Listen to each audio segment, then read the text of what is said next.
룻기 3장입니다. 룻기 3장 18절 말씀입니다. 이에 시모가 같이 읽겠습니다. 시작.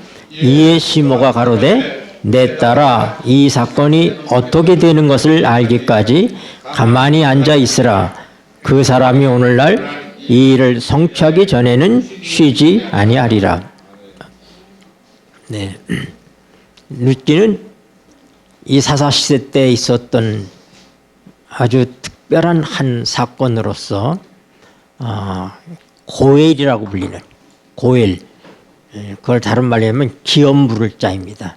기업 부를 자. 이스라엘 제도 가운데는 만약에 한 가정에 남자들이 다 세상을 떠나고 후손이 없으면 그의 가장 가까운 근족이, 그의 가까운 친척이 그들의 기업을 물러줘야 되는 그런 제도가 있었습니다.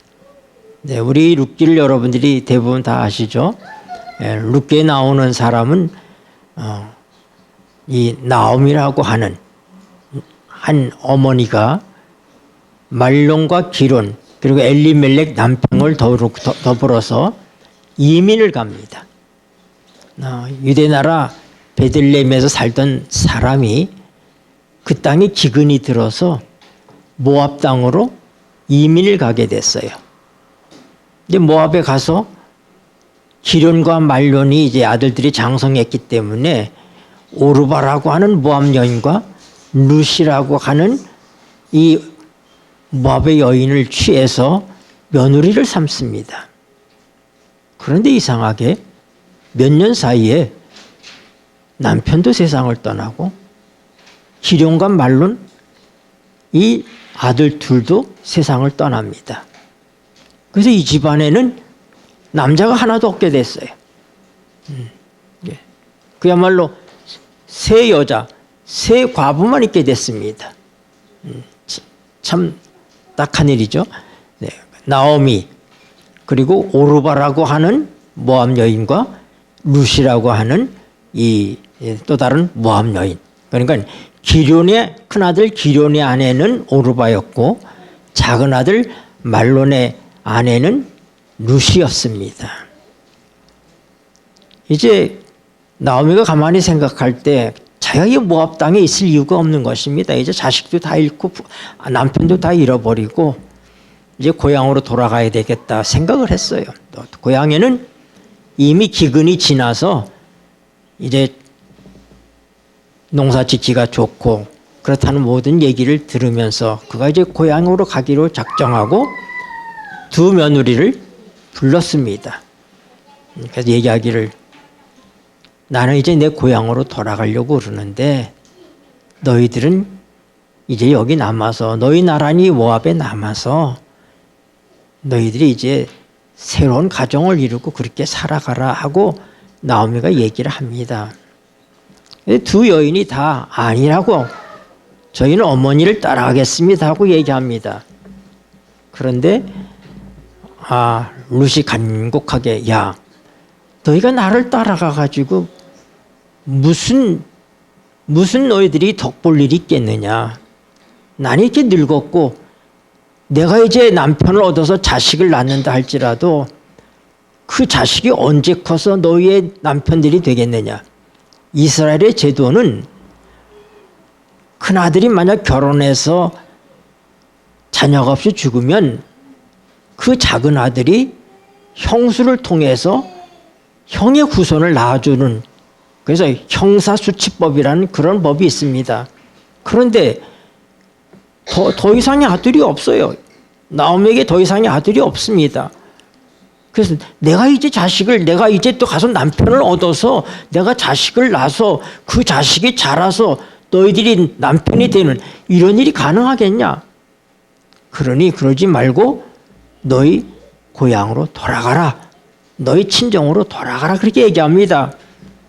그러니까 큰 며느리 오르바가 그가 많이 슬퍼하면서 어머니에게 작별을 고하고 그는 돌아갑니다. 근데 작은 며느리 룻은 안 돌아가는 거예요. 나오미가 너는 왜 안 가느냐? 그랬더니 이 루시 얘기를 어머니를 버리고 제 고향으로 돌아가라고 강권하지 마십시오. 저는 어머니가 간 곳에 저도 갈 것이고 어머니가 돌아가시는 그곳에서 저도 죽을 것입니다. 어머니가 섬기는 하나님이 나의 하나님이 되시고 저는 절대로 어머니를 떠나지 않겠습니다. 완강하게 그렇게 그가 그의 시모를 떠나지 않기로 결심하는 것을 보고 나오미가 안 되겠구나. 얘 결심이 보통 결심이 아니구나 하는 사실을 알고 그를 데리고 베들레헴으로 돌아가게 되는 것입니다. 그랬더니 많은 사람들이 와, 나오미가 온다고 하면서 환영을 나옵니다. 근데 나오미라고 하는 뜻은 기쁨이란 뜻이에요. 기쁨. 근데 한 나오미 입장 한번 생각해 보세요. 그가 부유해서 나갔습니다. 조상으로부터 물려받은 땅들을 팔아서 돈을 많이 가지고 모압 땅으로 갔습니다. 그런데 몇 년 만에 남편과 두 아들을 잃어버리고 그리고 홀로 된 작은 며느리 하나만 달랑 데리고 돌아오는 이 초라한 모습 속에서 나오미는 사람들에게 얘기합니다. 이제 더 이상 나를 나오미라고 하지 마라. 기쁨이라고 하지 마라. 나를 마라라고 얘기해라. 마라. 마라라는 얘기는 쓰다는 뜻이에요. 쓰다. 그래서 이제 이 베들레헴으로 나오미와 룻이 돌아와서 생활을 하게 되는 것입니다. 그것이 룻기 이야기예요. 그런데 그때가 이제 보리나 밀을 수확하던 그런 철이었기 때문에 룻이 얘기합니다. 어머니, 제가 가서 좀 이삭을 좀 주어도 되겠습니까? 추수하는 곳에 따라가서 우리가 먹고 살아야 되니까 이삭을 좀 주어오겠습니다. 시어머니가 그렇게 하라고 얘기해서 이제 룻이 아무것도 모르고 들러 나갔는데 참으로 여러 일꾼들이 큰 넓은 밭에서 추수를 하고 있었어요. 룻이 내가 여기서 이삭을 주워도 되겠습니까? 하고 얘기하니까 일꾼들이 그렇게 하라고 얘기합니다. 그래서 룻이 이제 거기서부터 이삭을 줍기 시작했어요. 여러분 이삭 줍는 거 아십니까? 저는 어릴 때 시골에 살아서 이삭을 많이 주워봤습니다. 그때는 학교에도 사치내비 외에는 내는 게 없는데 학교도 가난했어요. 초등학교가. 그래서 초등학교도 뭐냐면은 이삭을 주워오라고 그랬어요. 그래서 우리가 공부가 끝나면은 오후에 가서 이제 이 보리때, 밀때 또 벼, 이제 쌀 농사가 끝나는 때 그럴 때는 이삭을 주워서 그거를 훑어서 그걸 가지고 학교에다 갖다가 바쳤습니다. 그런데 이제 한참 시간이 지나서 마침 그 밭 주인이 왔습니다. 그 주인이 누구냐면 보아스라는 사람이에요. 근데 그거 와서 보니까 한 젊은 여인이 자기 밭에서 이삭을 줍고 있잖아요. 그래서 종들에게 물어봅니다. 저 여인이 누구냐? 그러니 그가 바로 나오미를 따라서 온 그 모압 여인 룻입니다. 이 동네에 소문이 다 났어요.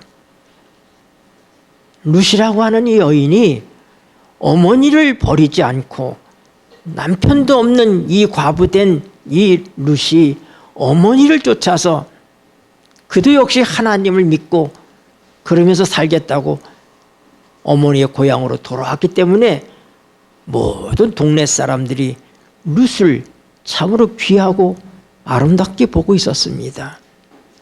보아스도 이미 그 얘기를 들어서 알고 있었어요. 그가 얘기합니다. 야, 너희들 저 여자 절대 구박하지 마라. 우리 밭에서 이삭 줄 수 있도록 하고 가끔 가다가 그냥 다 곡식 다 거두지 말고 좀 뽑아서 버려 이렇게. 저 여자가 이삭 줄 수 있도록. 그리고 룻에게 얘기합니다. 내가 우리 추수가 끝나는 날까지 우리 밭만 쫓아다니면서 이삭을 주어라. 그리고 우리 소년들이 길어다 놓은 물을 너 마음대로 마시고 우리가 점심 먹을 때 같이 점심 먹고 그렇게 하라. 이 보아스가 그렇게 명령을 내려서 이 추수가 다 끝나기까지 보아스의 밭만 따라다니면서 이삭을 주게 되는 것입니다. 그 저녁 때 이삭을 많이 주셨어요. 왜요? 막 뽑아 버렸잖아요. 그 주위의 말을 듣고 이렇게 뽑아 버렸잖아요. 네. 여러분, 하나님께서 이스라엘 백성의 가나안에 가기 전에 내가 약속한 젖과 꿀이 흐르는 땅에 들어갈 때 너희는 어떻게 하라고 그랬냐면은 밭에 곡식을 거둘 때 모서리에 있는 것들은 거두지 말라고 그랬어요. 모서리까지 다 거두지 말고 그것은 가난한 자들을 위해서 남겨둬라. 고아와 과부와 외국인들, 나그네들을 위해서 남겨두라고 얘기합니다. 혹시 곡식단을 걷어가지고 집으로 다 드린 줄 알았더니 한 뭇을 놔두고 왔다면은 그거 가지러 가지 말고 그냥 버려라. 그것은 가난한 자들의 소득이다. 무화과 나무 열매를 따고 다 따지 마라. 좀 남겨둬라.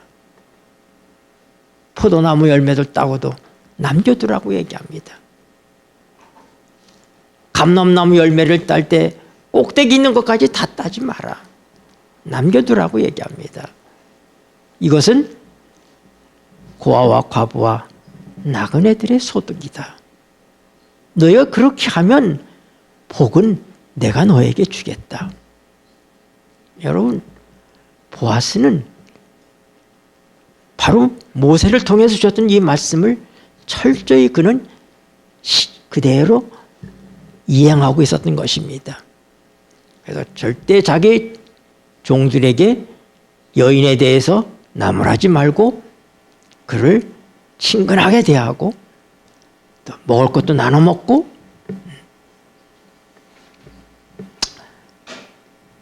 또 심지어 그에게 얼마를 또 주어서 그렇게 가게 합니다.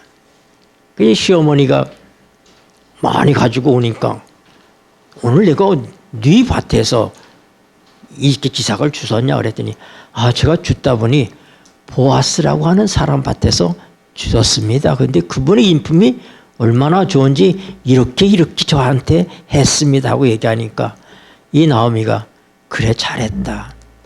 앞으로 너 계속 그 사람 밭에 가서만 이삭을 주서라. 그 사람은 우리의 친족이다. 우리의 기업 무를짝 가운데 한 사람이다. 그렇게 얘기했어요. 그래서 이제 다 곡식을 다 베고 타작할 때까지 이 보아스 밭에서 일을 했습니다. 그런데 이 보아스는 어떤 습관이 있냐면 성은 이 베들레헴 성은 약간 이렇게 좀 높은 데 있습니다. 높은 데 있고 그런 농지는 어디 있어요? 아래쪽에 있겠죠. 그렇죠? 농지는 아래쪽에 있습니다. 얕은 데에 이렇게 농지들이 있을 거예요. 근데 이제 그가 곡식을 다 털면 이 곡식을 이렇게 밀이나 보리를 이렇게 쌓아놓을 거 아닙니까? 쌓아놓고 그 다음에 그날 저녁에는 그가 성으로 돌아가지 않고 그 곡식 쌓아둔 바로 그곳에서 이불을 덮고 잠을 잡니다. 왜냐하면 그가 이제 하나님께 감사하는 마음으로 그런 것도 있겠지만은 혹시라도 또 누가 이 모아놓은 곡식을 가져갈 수도 있잖아요. 그러니까 지켜야지 되는 것입니다. 근데 그 습관을 나오미가 잘 아는 거예요. 그러니까 나오미가 그 모든 것들을 다 알고 있다가 룻을 부릅니다. 아가야, 너 오늘 이제 몸을 깨끗이 씻고 단장하고 기름을 바르고 그리고 날이 어두워지기를 기다렸다가 보아스가 그가 이제 이 낯가리 옆에서 잠을 자기 위해서 이제 그가 이스라엘 사람들은 옷이 그의 겉옷이 옷입니다. 이게 겉옷이 이 겉옷이 뭐냐면 이불입니다. 그들이 덮는 거예요. 낮에는 겉옷으로 입고 이 통으로 된 옷이기 때문에 잘 때는 그것을 뒤집어 쓰고 자는 겁니다. 그래서 그가 그 옷을 들고 잠자리에 드는 것을 보거든 살그머니 그 발제 밑에 가서 너도 잠을 자라. 그는 우리의 기업 물을 자 중에 하나니라 하고 얘기했어요. 근데 여러분 룻은 참 우리가 볼 때도 효성이 지극한 여자입니다. 네.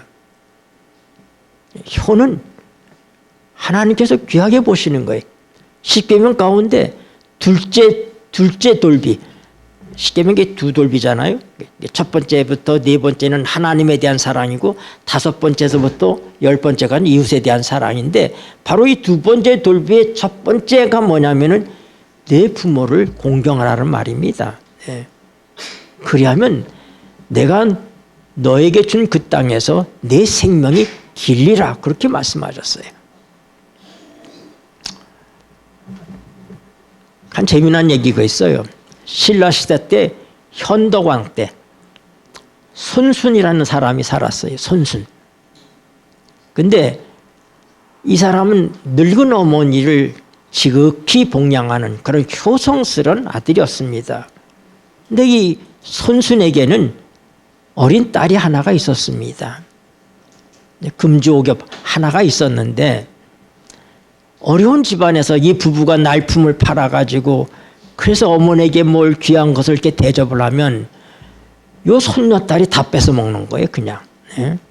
할머니도 귀여우니까 자꾸 줄 거 아닙니까? 그래서 이 부부가 생각을 했어요. 이거 어머니를 복양해야 되는데 저 녀석이 다 뺏어 먹으니 이걸 어떡하냐.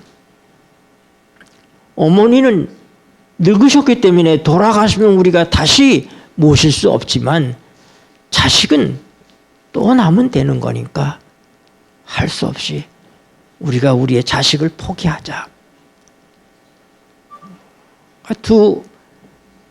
이 아들과 며느리가 다 효성스럽기 때문에 참으로 그들이 눈물을 먹고 그렇게 결심을 하고 이제 뒷산에 가서 양지 바른 곳에다가 땅을 파기 시작했어요. 이제 자기 어린 딸을 거기에 묻기 위해서.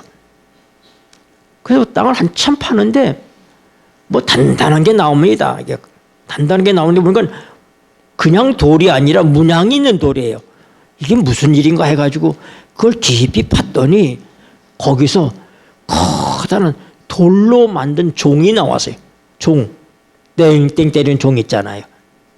그게 무슨 일이냐 해가지고 그걸 가지고 와서 집에 대들보다가 걸어놓고는 때려보니까 땡 하는데 이 소리가 얼마나 청량하고 아름다운지 멀리까지 들리는 거예요.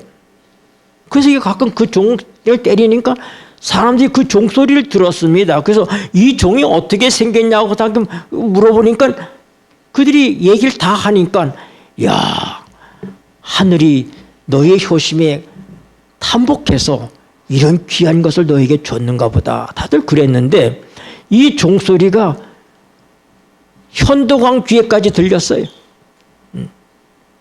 그래서 현덕왕이 물어봐서 이게 무슨 종소리냐. 그랬더니 얘기를 쭉 하는 거예요. 이 현덕왕이 너무 놀라서 야, 이렇게 효성이 지극한 자식들이 있는가. 그래서 그가 그들에게 뭐라고 하냐면 아주 좋은 집 한 채를 주고 매년마다 쌀, 곡식 50석씩을 그 효성스러운 자녀에게 주라고 그렇게 명령을 내렸습니다. 이게 유명한 얘기예요. 네. 참으로 효심은 하늘도 감동시킨다 이런 말이 있는 것입니다. 여러분 참 이 룻이 얼마나 효심이 지극한 여인이었는지. 그는 참 시어머니의 말 한번 생각해 봐봐요. 시어머니를 따라 나선 것도 그렇지만은 시어머니가 하는 말 그대로 순종합니다. 그가 몸을 깨끗이 하고 또 깨끗한 옷을 입고 기름을 바르고 그리고 기다렸다가 정말로 보아스가 잠자려고 들어놓는데 그 좀 기다렸다가 그의 발치에 가서 이 걷어진 이 이불을 들치고 누웠습니다. 근데 자다가 보니 뭔가 이상해가지고 보아스가 깜짝 놀랐어요. 누구냐 하고 일어났습니다. 그랬더니 룻이 얘기하기를 저는 계집종 나오미의 며느리 룻입니다. 당신은 우리 집의 기업을 물을 자 중에 하나이니 당신의 겉옷으로 저를 덮으십시오. 이건 청혼인 거예요. 청혼. 나를 받아달라고 청혼하는 거예요. 그러나 이 보아스가 얼마나 지혜로운 사람인지 맞다. 그렇게 얘기합니다. 내가 얼마나 현숙한 여인인지. 네. 룻기 3장 한번 같이 보십시다. 룻기 3장 10절과 11절입니다. 가로되 거기 읽겠습니다. 시작. 가로되 내 딸아 여호와께서 내게 복 주시기를 원하노라. 네가 빈부를 물러나고 연소한 자를 쫓지 아니하였으니 너의 베푼 인애가 처음보다 나중이 더하도다. 내 딸아 두려워 말라. 내가 네 말대로 네게 다 행하리라. 네가 현숙한 여자인 줄 나의 성읍 백성이 다 아느니라. 네. 이 말을 보면 보아스는 중년의 남자인 것을 알고 있어요. 네, 이 룻은 아직 젊은 여자입니다. 네. 그러나 아마 보아스에게는 아내가 있었는데 그 아내를 통한 자녀도 있었을 것으로 압니다. 그러나 이때는 아내가 없는 상황입니다. 지금 보아스에게 지금 아내가 없는 상황에 홀로 지내고 있는 그런 상황이었는데 내가 젊은 사람들도 많은데 내 동갑내기 젊은이들을 쫓지 않고 나이 많은 나를 따른다는 것을 보니 참으로 내 이 마음가짐이 정말 인애가 많은 그런 것을 내가 알겠다. 여기서 인애라고 하는 말은 은혜라고 말하는 헤세드라는 건 똑같은 단어예요. 또는 국률, 인애 뭐 이런 말씀들과 같은. 여러분 보아스가 말한 것처럼 룻은 어떤 사람이에요? 네, 은혜의 여인입니다. 인애가 많은 인자한 그런 여자였어요. 또 보아스가 얘기합니다. 너의 베푼 인애가 처음보다 나중이 더하다. 그 얘기는 뭐예요? 그가 어머니를 버리지 않고 홀로 된 과부가 어머니를 쫓아서 왔던 그 인애보다 지금 네가 나한테 온 이 인애가 더 큰 인애다. 너는 이 땅에 와서 얼마든지 이 룻이 상당히 아름다웠을 것으로 생각됩니다. 네. 여러분 예나 지금이나 아름다운 여자들을 남자들이 좋아합니다. 그러나 아름답다는 것만으로 중요한 것이 아닙니다. 세상에는 아름다운 여인들이 몹쓸 짓을 많이 한 여인들이 많습니다. 우리가 아는 것처럼 두로를 불로 완전히 불태워서 잿더미를 만든 클레오파트라 같은 여자. 성경에 나오는 누구요? 마음 여린 아방을 꼬여서 그렇게 못된 짓을 많이 한 이세벨 같은 여자들. 네? 얼굴은 예쁘지만 하는 짓은 못된 짓을 많이 하는 그런 여자들이 많습니다. 우리 동양에서는 양귀비 같은 여자들 있잖아요. 그러나 룻은 그런 여인이 아니었어요. 그는 남에게 인애를 베풀 줄 아는 사랑이 많은 그런 사랑스러운 여인이었습니다. 11절에 보면 내 딸아 두려워 말라. 내가 내 말대로 네게 다 행하리라. 네가 현숙한 여자인 줄 나의 성읍 백성이 당하느니라. 룻은 보아스가 얘기한 것처럼 어떤 여인이 현숙한 여인이었어요. 그는 인애가 많은 그런 여인이었고 그는 현숙한 여인이었습니다. 그런데 그의 이런 현숙함은 그냥 조용히 그가 자연스럽게 자기 시어머니에게 그렇게 하고 있지만은 그러나 뭐라고요? 우리 동네 사람들이 다 안다. 다 안다고 그랬어요. 네. 여기 안다고 하는 말은 히브리 말로 야다예요. 야다인데 헬라어로 얘기하면 이게 기노스코입니다. 기노스코라고 하는 것은 뭐냐면은 체험적으로 그냥 대충 아는 것이 아니라 뭐냐면 자세히 한다 이 말입니다. 그래서 기노스코는 마리아가 뭐라고 얘기해? 예수님을 낳았던 마리아가 처녀 마리아가 내가 아들을 낳을 거라 그러니까 제가 사내를 알지 못하는데요. 그때 그것이 기노스코예요. 그래서 이 기노스코는 다른 말로 동침하다 이런 뜻도 있습니다. 네. 그리고 대충 아는 것이 아니라 정말로 깊이 아는 것을 얘기하는 거예요. 상세히 아는 것을 얘기합니다. 그러니까 이 베들레헴에 있는 동네 사람들이 보아스의 동네 사람들이 이 누구의 룻에 대해서 대충 아는 것이 아니라 아주 상세하게 알고 있다. 야다, 기노스코. 그리고는 보아스가 얘기합니다. 밤이 깊었으니 오늘 여기서 자고 새벽에 사람들이 일어나기 전에 여길 떠나야지 된다. 내가 여기 와서 자고 갔다는 그런 소문이 나지 않도록 해야지 된다 하고 보아스가 얘기합니다. 그가 발치해서 좀 누웠다가 새벽녘에 보아스가 그를 일으켜서 그의 겉옷을 벗으라고 한 다음에 거기다가 보리를 6대를 대서 그의 머리에 이어주고 네 시모한테 갈 때 빈손으로 가면 안 된다 하면서 그를 보냅니다.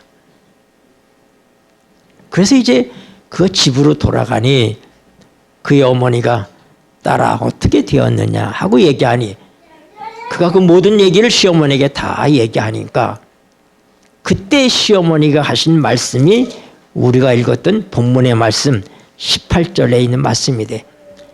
이에 시모가 가로되 내 딸아 이 사건이 어떻게 되는 것을 알기까지 가만히 앉아 있으라. 그 사람이 오늘날 이 일을 성취하기 전에는 쉬지 아니하리라. 네, 우리는 이 말씀을 통해서 보아스라는 사람이 얼마나 성실하고 책임감이 있는 사람인지, 그가 약속한 일에 대해서 그 모든 일을 다 마칠 때까지 그는 쉬지 않을 것이다. 여러분, 그 다음날 보아스는 그 성읍의 장로 10사람을 택합니다. 그 당시에 통용되고 있는 방법이에요. 규칙입니다. 법입니다. 10명을 부른 다음에 그가 가만히 기다리고 보니까 자기보다 더 가까운 친척인 나오미의 집과 더 가까운 친척 한 사람이 오는 걸 보면서 아무개요 일리 올라오라 하고 부릅니다. 그런 다음에 아무개요 당신도 아는 것처럼 우리의 친척인 나오미가 돌아오지 않았느냐. 그러니 이제 그의 집을 기업을 물두고 우리가 너나 내가 물러줘야지 된다.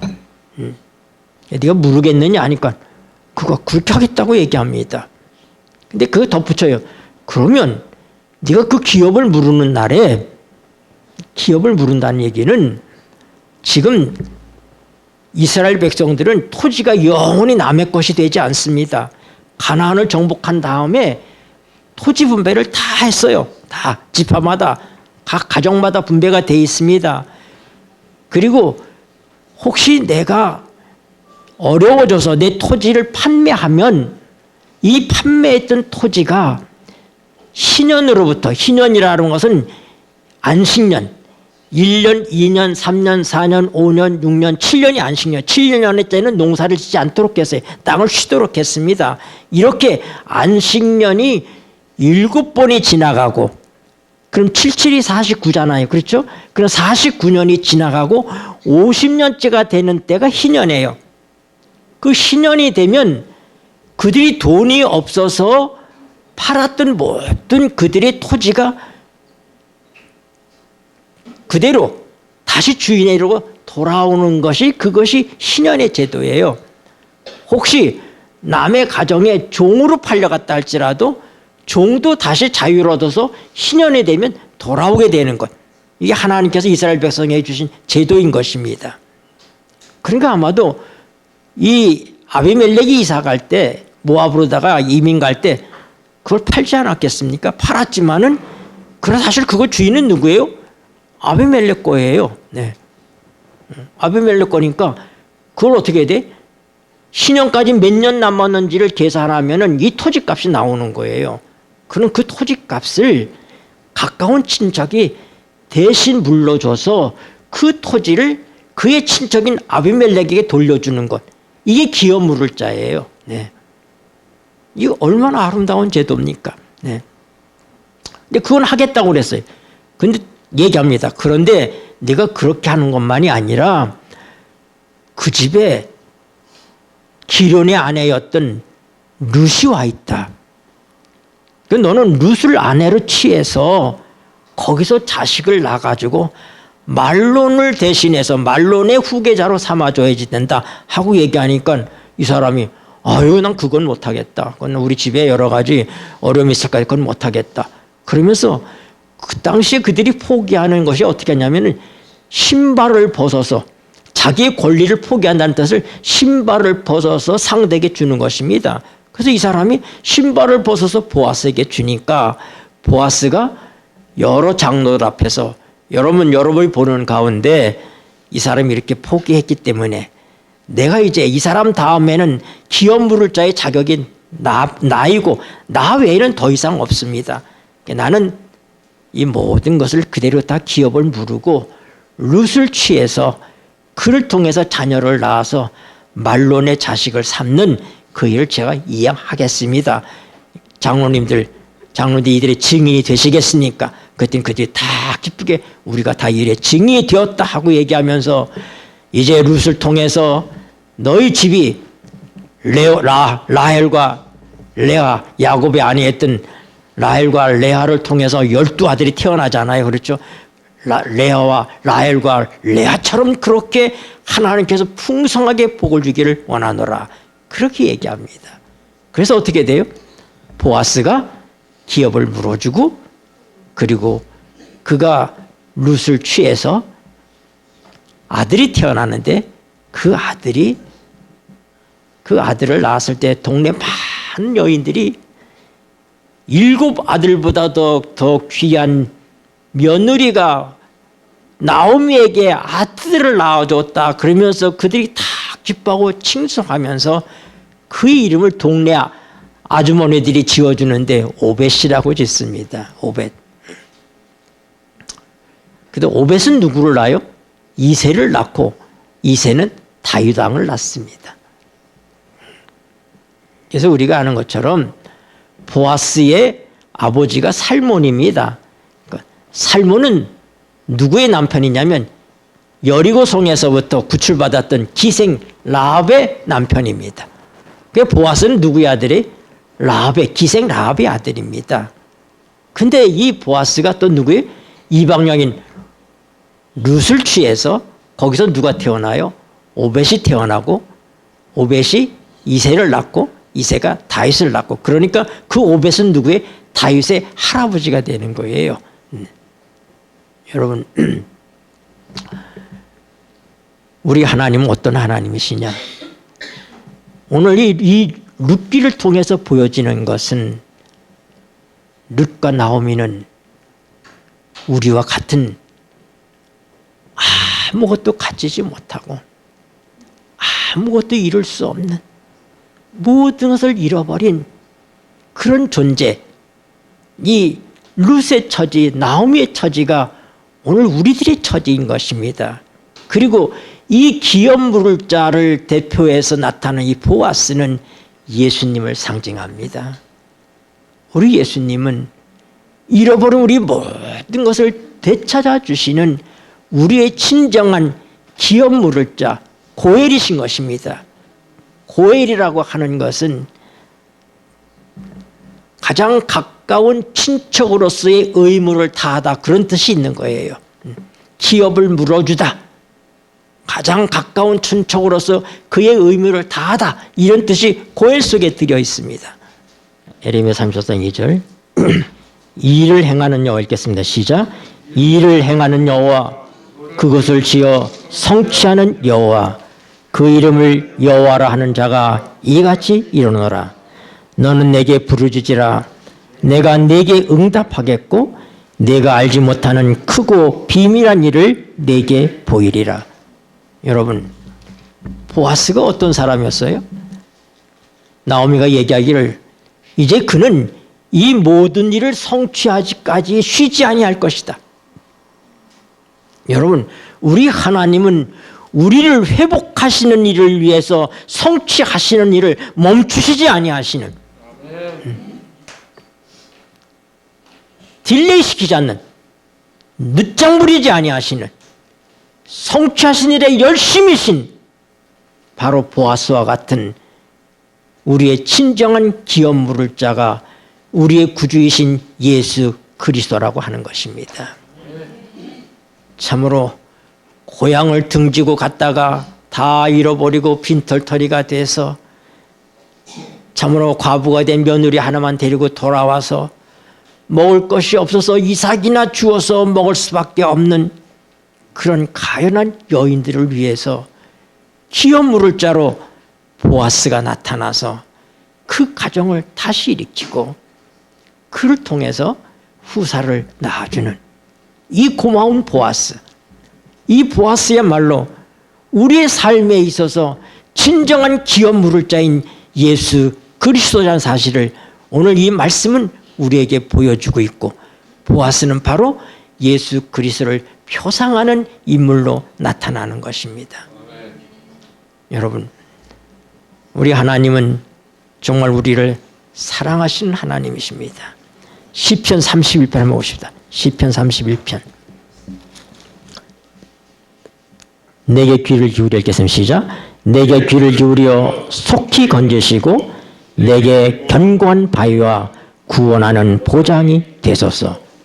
네, 보아스가 룻과 나오미의 요청을 받았을 때 그가 그 일을 성취하기까지는 쉬지 않고 그 일을 해내는 것처럼 우리가 우리 주님이신 주님께 우리의 사정을 아뢰면 그는 우리에게 견고한 바위와 구원하는 보장이 되신다고 하는 말씀입니다.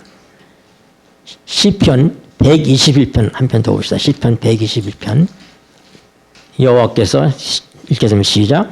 여호와께서 너로 실족지 않게 하시며 너를 지키시는 자가 졸지 아니하시리로다. 이스라엘 지키시는 자는 졸지도 아니하고 주무시지도 아니하시리로다. 그 다음 말씀까지 다 좋으니까 8절까지 계속 읽겠습니다. 여호와는 너를 지키시는 자라.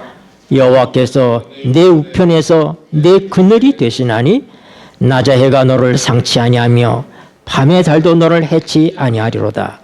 여호와께서 너를 지켜 모든 환난을 면케하시며 또 내 영혼을 지키시리로다. 여호와께서 너의 출입을 지금부터 영원까지 지키시리로다. 아멘. 여러분, 보아스처럼 기업을 물러주는 이 귀한 일을 우리 하나님께서는 땅을 잃어버리고 모든 것을 잃어버린 게 보아스 책임 아니지 않습니까? 보아스하고 아무 상관이 없어요. 네. 그들 스스로 고향을 등졌고 그들이 잘못해서 남편과 자식들이 어떻든 병으로든지 죽고 모든 것들이 보아스는 책임질 일이 아무것도 없는 사람이지만은 그러나 이 불쌍한 사람들이 고향으로 돌아왔을 때 보아스가 나타나서 그들을 후대하고 그들의 모든 억울한 것들을 풀어주고 이 나오미가 보아스와 룻을 통해서 하나님께 주신 이 오벳을 나오미가 길렀다고 성경에 기록되어 있습니다. 얼마나 나오미가 참으로 감격스럽고 기뻤겠습니까? 여러분, 참으로 오늘 이 간단한 룻기를 통해서 우리에게 부딪혀오는 하나님의 사랑을 여러분이 가슴으로 느끼시게 되기를 바랍니다. 우리같이 속절없는 사람들, 우리가 저질린 죄로 인해서, 우리의 허물로 인해서, 우리의 실수로 인해서 우리 모든 것들이 잃어버려지고 모든 것들이 망해버렸지만은 하나님께서 그냥 모시지 아니하시고 나오미와 룻을 사랑해서 보아스를 통해서 건져주시고 그의 기업을 물러주시고 그에게 후손을 주셨던 것처럼, 그래서 바로 그 계통을 통해서 메시아이신 예수 그리스도가 오시는 거예요. 이런 특별한 축복. 여러분, 우리 성경에 마태복음을 보면은 아브라함서부터 이 계보가 나와요. 아브라함이 이삭을 낳고 이삭이 야곱을 낳고 야곱이 유다와 그의 12 형제를 낳고, 그리고 이제 유다가 베레스를 낳고, 이렇게 쭉 나오는 거예요. 그 다음에 이 베레스가 누구를 낳고 누구를 낳고, 우리에게 살몬이 보아스를 낳고 보아스가 오벳을 낳고 오벳이 이새를 낳고 이새가 다윗을 낳고, 그렇게 나가는데 다 남자 이름만 나옵니다. 그런데 4사람의 여자 이름이 나와요. 여러분, 그 중에 하나가 뭐냐면 라합이에요. 라합, 기생 라합. 네? 기생 라합이 예수님의 족보의 조상이 됩니다. 그리고 또 누가 이방 여인 룻이 나옵니다. 룻이. 네. 그리고 또 누가 나와요? 밧세바가 나와요. 네. 다윗이 우리아의 장군 우리아의 아내였던 밧세바를 취하지 않습니까? 우리아를 죽이고. 그러나 하나님께서 그를 어여삐 보시고 회개하는 다윗을 하나님이 사랑하셔서 그에게 솔로몬이라는 그런 귀한 아들을 주십니다. 그래서 뭐예요?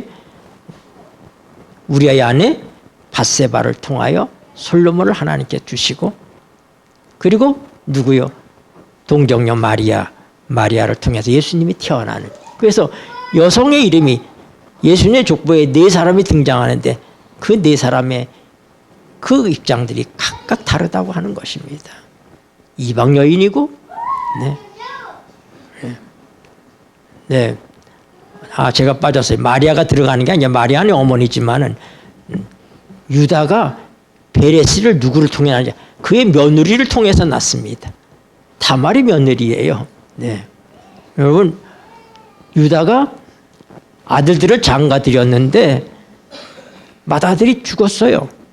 그래서 다말이 이제 둘째 아들에게 들어가게 했습니다. 그랬더니 오난이 인력이 아주 못된 놈이라 자식을 낳아도 자기 자식이 안 되고 형의 자식이 된다고 생각해가지고 설정을 다른 데 해버려가지고 자식을 못 낳게 하니까 하나님께서 보실 때 이런 고얀 놈 해가지고 오난도 죽습니다. 네. 그리고 셀라가 아주 어리기 때문에 너 친정에 가서 셀라가 클 때까지 기다려라 그랬어요. 근데 그러는 동안에 유다의 아내가 세상을 떠났습니다. 그래서 그가 양을 치러 가는데 마침 자기 시아버지가 양 치는 데 와 있다는 소식을 듣고 다말이 뒤집어 쓰고 시아버지를 만나기 위해서 길가에 있었는데 이 시아버지인 유다가 이 얼굴을 면박을 가리고 있더니 그가 창녀인 줄 알고 그에게 들어갑니다. 그에 들어가는데 그래서 이제 그가 잉태하게 되니까 이 소식을 들은 유다가 그를 불러내서 불태워 죽이라고 얘기합니다. 근데 그때 이 여자가 뭐라고 얘기냐면 당신 나한테 들어오는데 나한테 줄 뭐가 있습니까? 그러니까 내가 염소 새끼 한 마리를 너한테 주고 싶은데 지금 줄 게 없으니 그럼 당신의 그 지팡이와 당신의 도장을 나한테 맡기십시오. 그래서 이제 그가 맡아주고 있었던 거예요. 그리고 이제 염소 새끼가 이제 있을 때 친구를 시켜가지고 창녀한테 보냈어요. 가서 그걸 찾아오라고 그랬더니 그 동네엔 창녀가 없다. 근데 이 다말이 불태우라고 달려 나오는데 그가 뭐라냐면 그 지팡이와 인장을 보이면서 이 사람이 자녀입니다 이야기하니까 이 유다가 그가 깊이 느낍니다. 내가 잘못했다. 저가 나보다 옳다. 근데 하나님께서 축복해 주셔서 그에게 쌍둥이를 주시잖아요. 세레와 베레스. 그래서 베레스의 계보를 통해서 다윗이 태어나고 또 메시아가 태어나는 거예요. 그래서 그 처음에 누구의 다말, 그다음에 라합, 그리고 룻, 그리고 밧세바 다 온전치 못한 여자들이에요. 다 문제가 있는 여자들이에요. 예수님의 족보에 등장하는 여자들이 참으로 다양합니다. 네. 우리 하나님은 이런 하나님이자 사람을 차별하지 아니하시는 불쌍하고 가련한 자를 불쌍히 여기시는 우리 하나님. 보아스와 같은 우리를 기어 물러주는 그런 우리 하나님이 우리의 하나님인 것을 인하여 감사하시고 여러분 어떤 상황 속에서도 보아스와 같은 우리 예수님이 우리의 남편이 되시고 우리의 기어 물을 자가 된다는 사실을 인하여 감사하며 여러분도 룻처럼 다른 사람에게 인애를 베풀고 현숙하고 여러분의 모든 아름다운 삶의 모습들이 많은 사람들에게 알려지게 되는 그런 진정한 룻과 같은 삶을 사시게 되기를 바랍니다. 그럴 때 하나님께서 보아스와 같은 예수님께서 우리를 위해서 기업을 물러준다는 사실을 아시고 오늘 이 축복된 룻기를 통해서 우리에게 주시는 축복된 이 축복을 우리 모두가 누리시게 되기를 바랍니다. 기도하시겠습니다.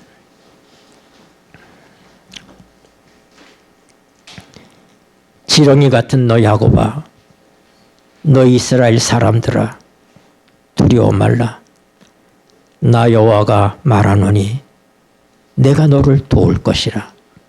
내 구속자는 이스라엘의 거룩한 자니라. 고마우신 하늘 아버지, 룻 같고 나오미 같은 모든 것을 다 잃어버리고 속절없는 삶을 살아갈 수밖에 없는 저희를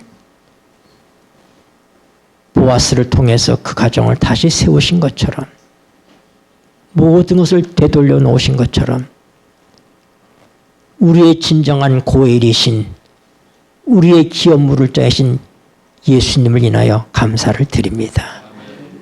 주님, 룻과 보아스의 관계처럼 우리와 예수님의 관계가 그러할 수 있도록 도와주시고 우리도 주님의 이 엄청난 사랑과 은혜를 받은 자들로서 다른 사람들에게 인애를 베풀고 현숙하고 우리의 선한 이 모든 일들이 온 동네 사람들이 알게 되기까지 우리도 룻처럼 그렇게 주님 안에서 살아가는 삶을 살게 하여 주시옵소서. 이제 속히 오셔서 우리의 모든 억울한 것들을 풀어주실 우리의 진정한 고엘이신 예수님을 위하여 감사하며 이 모든 말씀 우리 구주 예수 그리스도 이름으로 간절히 기도드리옵나이다. 아멘.